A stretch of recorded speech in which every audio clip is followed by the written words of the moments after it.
Hello guys, this is Sachin, your English language trainer, and I'm back again with another video. And in this very video, I'm going to help you again for your board examination.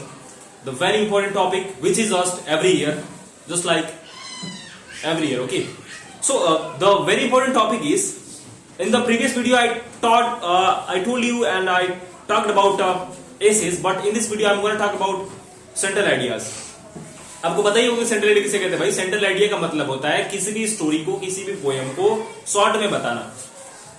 जो हमारा author होता है, उसके poet होता है, उसकी कही हुई बातों को शॉर्ट में बताना, ये हमारा क्या होता है, सेंट्रल आइडिया होता है। और उसको बहुत ही लंबे छोटे कहानी को हम शॉर्ट में बताते हैं और ऑथर को मेन पॉइंट को उसमें रखते हैं, उसको हम बोलते हैं central idea.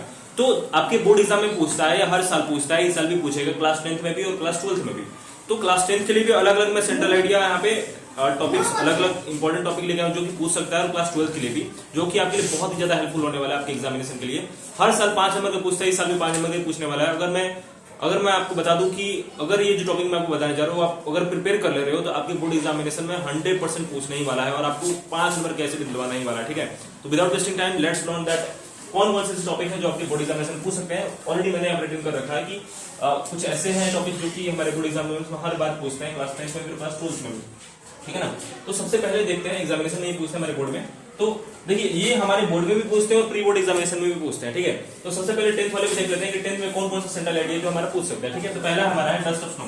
Dust of snow में आपको बता रहा है कि भाई इसका मेन टॉपिक्स क्या है और मेन में बातें क्या रखी गई हैं। उसके बाद फायर एंड आइस में कि फायर एंड आइस का उसमें हमारा मेन पॉइंट क्या रहा है, रोल क्या रहा है। देखो सेंट्रल आइडिया जो होता है ना मुश्किल से 5 से 6 लाइन में होता है, ये भी हमारा जो सेंट्रल आइडिया 4 से 5 लाइन में हो जाएगा कंप्लीट। ठीक है ना, तो आप लोग ना एक बार देख लेंगे सेंट्रल आइडिया कैसे राइट कर दो। अगर आप कहोगे तो मैं सेंट्रल आइडिया बता दूंगा वीडियो की अलग अलग किसी एक टॉपिक पर कि कैसे सेंट्रल आइडिया राइट करते हैं। बस मैं आपको अभी टॉपिक हिंट कर रहा हूँ ताकि आप समझ सके कि हाँ इन टॉपिक पे आपका सेंट्रल आइडिया पूछ सकता है। ठीक है ना, अब अगला जो आपका है tiger in the zoo. Tiger in the zoo ये भी आपका सेंट्रल आइडिया, ये भी पूछता है हर साल और इस बार भी पूछेगा जहां तक मुझे पता है। फॉग है, फॉग से पूछ सकता है, ट्रीज से पूछ सकता है ना, और एनिमल से पूछता है। देखिए हर बार डस्ट ऑफ स्नो और फायर एंड आइस से पूछता है और एनिमल से भी पूछता है। देखिए इन तीनों में से या इन तीनों में से किसी दो पर आप क्या कर लीजिएगा, प्रिपेयर कर लीजिएगा। ठीक है ना, मैं ये नहीं कहूंगा कि किसी एक भी प्रिपेयर करें।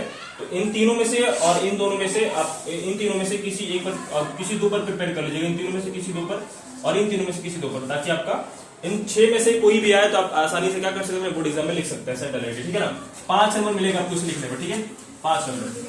अब देखिए ये तो क्लास 10th के लिए था, क्लास 12th के लिए मैं आपको बता दूं, क्लास 12th के जो हमारे बोर्ड एग्जामिनेशन में सेंट्रल आइडिया पूछ सकता है और हर बार पूछता है।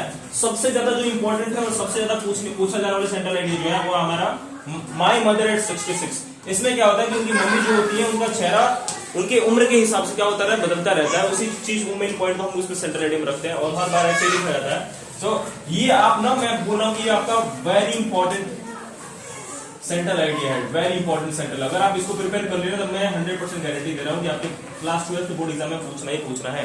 ठीक है, अब जो दूसरी चीज है जो आपका क्लास 12th में सेंट्रल आइडिया पूछता है वो हमारा है the true beauty.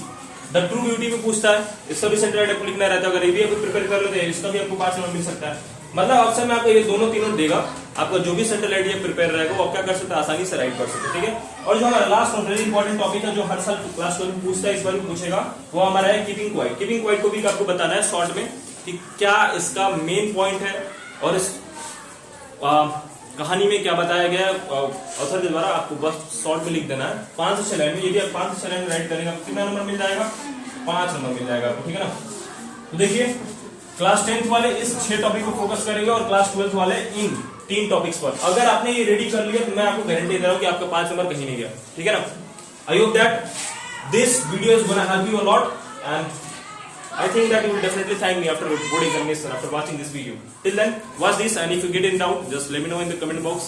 And if you like this video, hit on the like button, share it to friends so that they will be also understand and able to get that what can be asked in their examination.